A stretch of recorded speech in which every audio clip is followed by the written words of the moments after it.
Good morning दोस्तों, मैं हूं शिव शंकर कुमार और आप देख रहे हैं smart classes by Shiv Shankar Kumar. और आज मैं फिर हाजिर हूं आप लोगों के लिए। डीएलएड की कक्षा में हम लोग मैथ कर रहे थे। मैथ में से कुछ क्वेश्चन को कर लिया था और जहां तक कर लिया था वहां से हम लोग आगे बढ़ेंगे। तो चलिए हम लोग शुरू करते हैं। कहता है किसी आयत की लंबाई में 50% की वृद्धि की गई तो उसके चौड़ाई में कितने प्रतिशत की कमी की जाएगी तो क्षेत्रफल समान हो। तो देखिए, मान लिया किसी आयत का लंबाई जो है 100 है। कितना है? 100 है और उसमें 50% की वृद्धि करेंगे। 100 में अगर 50% की वृद्धि करेंगे तो 150 हो जाएगी। कितना होगा? 150। तो इसमें वृद्धि कितनी हो रही है? 50 की वृद्धि हो रही है। कितनी वृद्धि हो रही है? 50 की वृद्धि हो रही है। अब ये जो 50 की वृद्धि हो रही है, ये किस पे आ रहा है? इस पे वृद्धि हो रही है, किस पे वृद्धि हो रही है बताइए। चलिए, ये जो 50 की वृद्धि हो रही है, किस पे वृद्धि हो रही है? वृद्धि इस पे हो रही है। तो लिखेंगे 50/150 और प्रतिशत निकालना है तो गुना 100 से कर देंगे। तो हम क्या करेंगे, ये जीरो खत्म, 5 दूना 10, 5 तिया 15। तो 100 कितना हो गया? 3। यानी कि आप यदि भाग दीजिएगा 33/1/3%, मतलब इतना वृद्धि करना होगा। तो यही मेरा उत्तर हो जाएगा। ये मेरा क्या हो जाएगा? उत्तर हो जाएगा। एक विधि तो इसको बनाने का ये हो गया परसेंटेज विधि से। एक विधि और है, देखिए, अगर यदि एक सूत्र होता है x/x प्लस माइनस 100 गुने 100।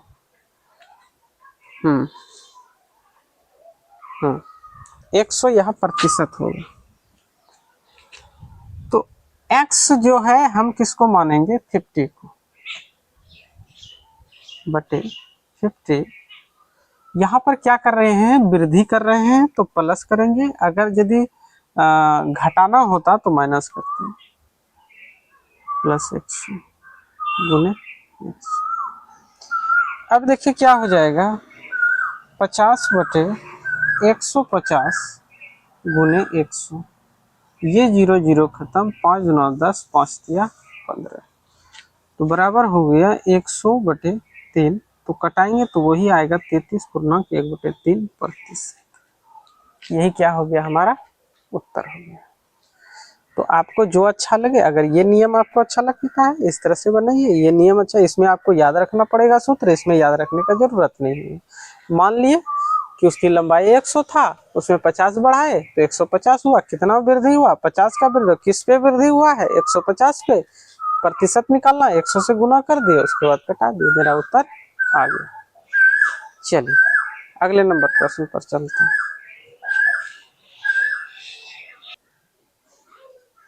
चलिए इस प्रश्न को देखिए। कहता है एक आयताकार पार्क की लंबाई 10 मीटर तथा चौड़ाई 8 मीटर है। एक आयत बना लेते हैं।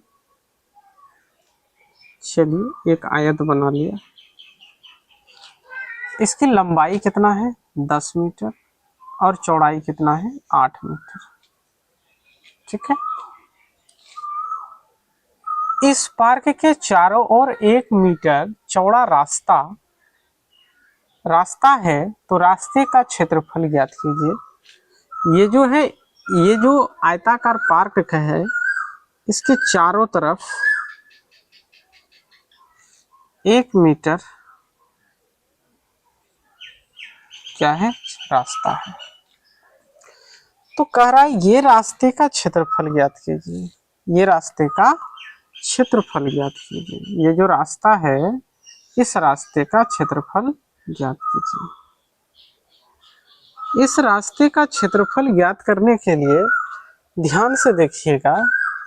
अगर यदि इसकी लंबाई यहां से यहां तक 10 है, यहाँ से यहाँ तक 10 है, 1 मीटर यहाँ भी बढ़ेगा, 1 मीटर यहाँ भी बढ़ेगा, तो कितना बढ़ा, 2 मीटर बढ़ा। तो बाहर वाले का लंबाई कितना हो जाएगा, 12 मीटर हो जाएगा। ठीक, अगर यदि इसकी चौड़ाई 8 है, 1 मीटर इधर बढ़ा, 1 मीटर इधर बढ़ा, 2 मीटर बढ़ा, यानी कि लंबाई चौड़ाई कितना हो जाएगा, 10 मीटर। यानी कि अंदर वाले आयत का जो है लंबाई और चौड़ाई 10 और 8 है, तो बाहर वाले का लंबाई और चौड़ाई 12 और 10 है। ठीक है, तो अगर यदि हम बाहर वाला मतलब सबसे बड़े वाला, ये जो बाहर वाला है, मतलब कि अगर यदि ये बड़े वाले में से अगर छोटे वाले को घटा देंगे तो ये रास्ते का क्षेत्रफल निकल जाएगा, रास्ते का क्षेत्रफल निकल जाएगा। बड़े आयत का क्षेत्रफल बराबर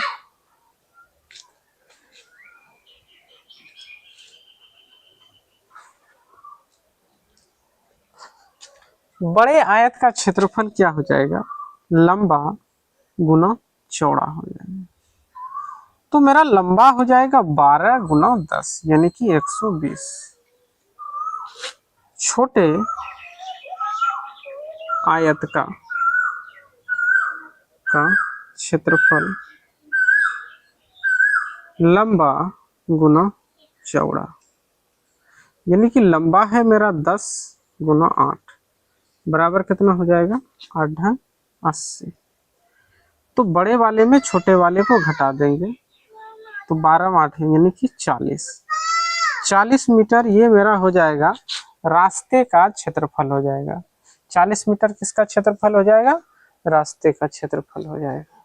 क्या समझ में आई आप लोगों को? चलिए आगे चलते हैं।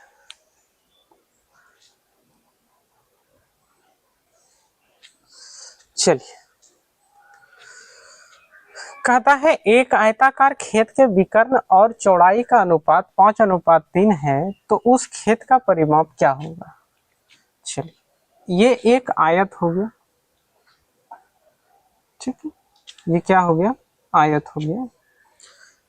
कहता है चौड़ाई, विकर्ण ये होता है, विकर्ण दिया है 5 और चौड़ाई दिया है 3, तो उस खेत का परिमाप क्या होगा।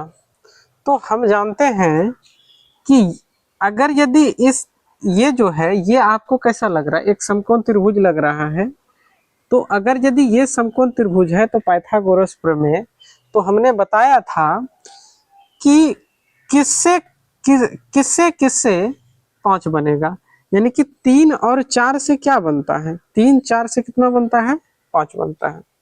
बताए थे ना, आप लोग को बोले थे कि उसको याद कर लेने के लिए कुछ संख्या था, मतलब कि 3 4 से क्या बनेगा, 5 बनेगा। इसी तरह से कुछ और भी नीचे लिख करके दिए थे, उसको याद करने के लिए दिए थे। तो 3 और 4 से कितना बनता है, 5 बनता है। निकालने भिड़िएगा तो अच्छा टाइम लग जाएगा। 3 4 से 5 बनता है। अगर ये 4 है तो ये भी 4 होगा, ये 3 है तो ये भी 3 होगा। अब जोड़ दीजिए कितना होगा, 4 4 8, 8 6 कितना हो गया, 14। यही हो गया हमारा उत्तर। ठीक है ना, सिंपल। अगर वो मान याद नहीं होगा तो फिर सिंपल नहीं है। चलिए अगले प्रश्न पर चलते हैं।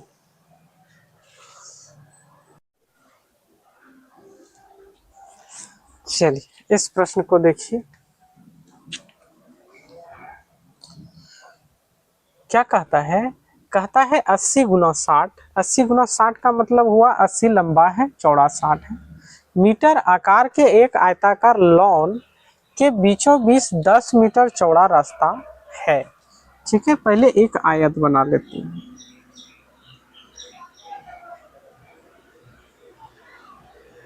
ये आयत हमने बना लिया,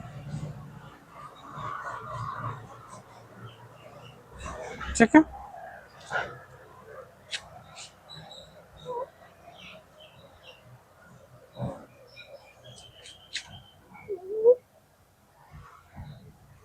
एक बार थोड़ा सा बढ़िया से बना लेते हैं। चल, ये आयत हो गया। अब इसका लंबाई जो है, लंबाई 80 है। लंबाई कितना है? 80 है। और चौड़ाई कितना है? 60 है। ठीक है, यहां तक समझ में आ गया। अब कहता है एक लंबाई के समांतर तथा दूसरा चौड़ाई के समांतर रास्ता है, यानी कि बीचों बीच है। लंबाई ये है, इसके समांतर कहाँ रास्ता होगा? यहाँ होगा। ठीक है, और चौड़ाई यहाँ है, चौड़ाई के समांतर रास्ता यहाँ होगा 10 मीटर। अब समझ में आया? यहां तक बात समझ में आई। अब कहता है समांतर रास्ते का क्षेत्रफल ज्ञात कीजिए, मतलब इस रास्ते का क्षेत्रफल ज्ञात करना है। तो ध्यान दीजिएगा, ये जो रास्ता है, रास्ता का जो दिया है चौड़ाई 10 मीटर दिया है। कितना? 10 मीटर है। कितना है? 10 मीटर। इसका भी चौड़ाई कितना है? 10 मीटर। ध्यान से सुनिएगा, ये रास्ता, इसका लंबाई तो मेरा क्या हो गया? लंबाई 80 हो गया। चौड़ाई कितना है? 10 है। तो इसका मतलब आयत बन गया। तो इस रास्ते का भी क्षेत्रफल निकाल लेंगे और इस रास्ते का भी क्षेत्रफल निकाल लेंगे। ठीक है, तो निकालते हैं। एक काम करते हैं, इस रास्ते को यहां से निकाल करके यहां ला लेते हैं। लीजिए, इसको बाहर कर लिए। रास्ते को क्या किए? बाहर। इसका लंबाई है 80, चौड़ाई है 10, तो क्षेत्रफल क्या हो जाएगा? 80 गुना 10, 800। कोई दिक्कत? यहां तक समझ गए? अब ये वाला जो रास्ता है, इसको भी यहां बाहर कर लेते हैं। ये लीजिए, आपका रास्ता बाहर हो गया। इसका जो है लंबाई कितना है? 60 है, और चौड़ाई कितना है? 10 है। तो क्षेत्रफल क्या हो जाएगा? लंबाई गुना चौड़ाई, यानी कि 60 गुना 10 बराबर 600। ठीक है, तो दोनों को जोड़ेंगे तो 1400 हो जाएगा। दोनों को जोड़ेंगे 1400 हो जाएगा। 1400 मेरा हो गया, यानी कि इसका क्षेत्रफल और इसका क्षेत्रफल। लेकिन जरा सा ध्यान दीजिएगा, ये मेरा सही नहीं है। बोलिए क्यों? इसका जो क्षेत्रफल निकाले तो ये पूरा क्षेत्रफल निकला, इतना निकला, और इसका जो क्षेत्रफल निकाले ये पूरा इतना निकला। तो बीच वाला जो इतना सा क्षेत्र है, ये वाला क्षेत्र, ये वाला जो क्षेत्र देख रहे हैं, इसका क्षेत्रफल 2 बार निकला है। कितना बार निकला है? 2 बार। तो एक बार इसका क्षेत्रफल क्या करेंगे? घटा देंगे। ये लंबाई 10 है, चौड़ाई 10 है, तो 10 गुना 10 कितना हो जाएगा? 100 हो जाएगा। तो 100 इसमें घटा देंगे तो 1300 हमारा एकदम सही आंसर हो जाएगा। बात को समझे? एक बार इसका जो क्षेत्रफल निकाले, एक बार इसका क्षेत्रफल निकाले, तो इस जगह का भी तो क्षेत्रफल निकला। तो एक बार निकला, ऐसे लंबाई वाला जो रास्ता का निकाले, एक बार निकल गया, चौड़ाई का जो निकाले दोबारा फिर निकल गया, यानी कि 2 बार जोड़ा गया था। तो एक बार का क्या किए? 100 इसमें घटा दिए। चलिए अगले प्रश्न पर चलते हैं।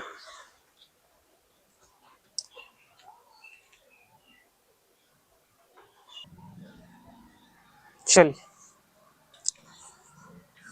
कहता है एक आयताकार कमरे की लंबाई 32 मीटर तथा चौड़ाई 20 मीटर है, तो उसमें बड़े से बड़े आकार की कितनी टाइलें लगाई जा सकती है? तो एक ये आयताकार क्या है? कमरा है। ठीक है, इसकी लंबाई है 32 और चौड़ाई है 20। अब कहता है इसमें बड़े से बड़े, तो आप लोग सुने होंगे अधिक से अधिक। अधिक से अधिक में क्या निकालते हैं? अधिकतम संख्या क्या, अधिक से अधिक क्या हो सकती है? तो उसके लिए क्या करते हैं? HCF निकालते हैं। तो 32 और 20 का क्या करेंगे? HCF निकालेंगे। तो दोनों की संख्या से कट रहा है, 4 से 4 अट्ठे 32, 4 पंचे 20, यानी कि 4 मीटर जो होगा, 4 मीटर लंबा और चौड़ा वर्गाकार टाइल, वर्गाकार बोला है, 4 मीटर लंबा और चौड़ा वर्गाकार टाइल लगाएंगे। ये 4 मीटर लंबा होगा, 4 मीटर चौड़ा होगा, इसी तरह का 4 मीटर लंबा 4 मीटर चौड़ा, यानी कि कितनी टाइल लगेगा। तो टाइलों की संख्या निकालने के लिए, टाइलों की संख्या निकालने के लिए संख्या बराबर क्या करेंगे, आयत का क्षेत्रफल, आयताकार कमरे का क्षेत्रफल, कमरे का क्षेत्रफल बटे 1 वर्गाकार टाइल का क्षेत्रफल। ठीक है, कमरे का क्षेत्रफल हो जाएगा 32 गुना 20, आयत का क्षेत्रफल वर्गाकार 4 गुना 4 हो जाएगा, तो 4 अट्ठे 32, 4 दूना 8, यानी कि 20 दूना 40, 40 टाइल लगेगी। कितना टाइल लगेगी, 40 टाइल। ये जो है आयताकार एक घर है, कमरा है, उसमें कितना टाइल लगेगी, 40 टाइल लगेगी। चलिए अगले नंबर प्रश्न पर चलते हैं।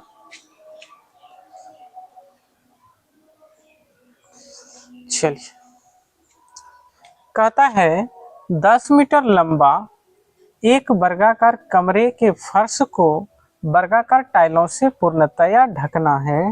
यदि प्रत्येक टाइल की लंबाई 50 सेंटीमीटर है तो आवश्यक टाइलों की संख्या बताएं या ज्ञात करें। देखो ये हमारा क्या बन गया, वर्ग।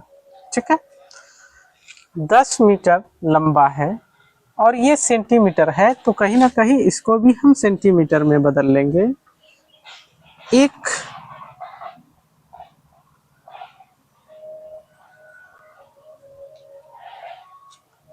एक मीटर बराबर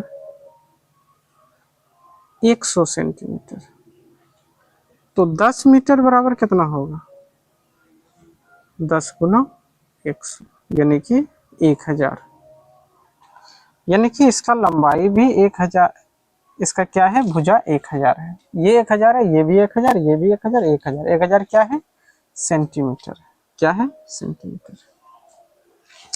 अब तो दोनों सेंटीमीटर में आ गया। अब कहता है टाइलों की न्यूनतम संख्या, मतलब कि 50 सेंटीमीटर का लंबा, 50 का लंबा और 50 का चौड़ा टाइल लगाना है,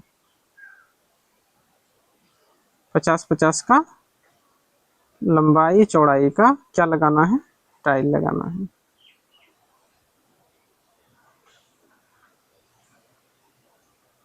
पचास 50, तो कितना लगेगा, इसमें टाइल कितना लगेगा, तो वही करेंगे, टाइलों की संख्या,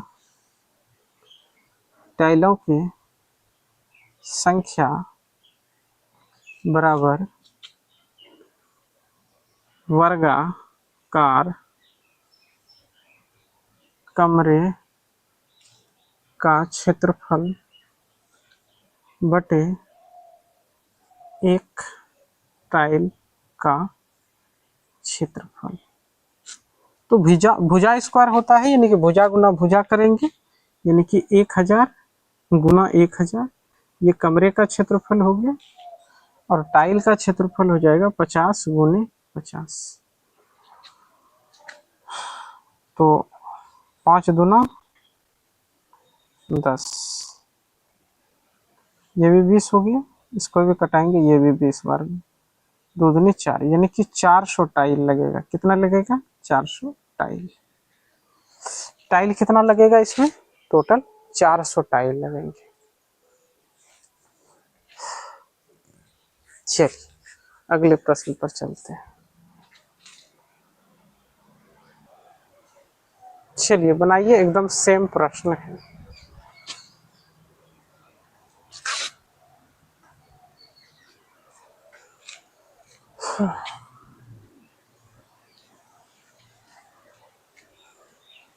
कहता है किसी कमरे का फर्श आयताकार है तो एक आयताकार फर्श बना लेते हैं। उसकी लंबाई 60 मीटर है, ठीक है 60 मीटर लगती, और चौड़ाई जो है 35 मीटर है, ठीक है 35 मीटर लिख दिए। तो इस फर्श को ढकने के लिए 7 × 6 मीटर, 7 × 6 मीटर आकार के कितने टाइल लगेंगे? तो टाइलों की संख्या बराबर हो जाएगी आयताकार फर्श का क्षेत्रफल बटे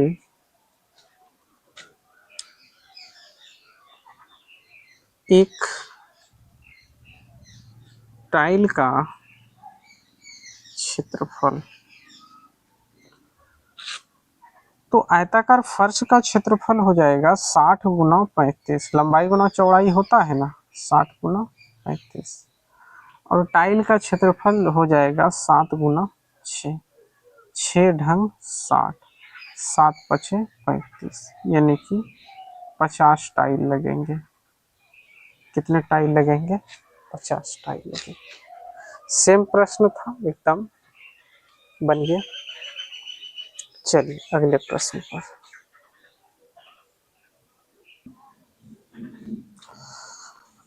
हाँ, तो हम लोगों का आयत का जितना भी प्रश्न था लगभग खत्म हो गया है, और वर्ग भी खत्म हो गया है और आयत का भी खत्म हो गया है।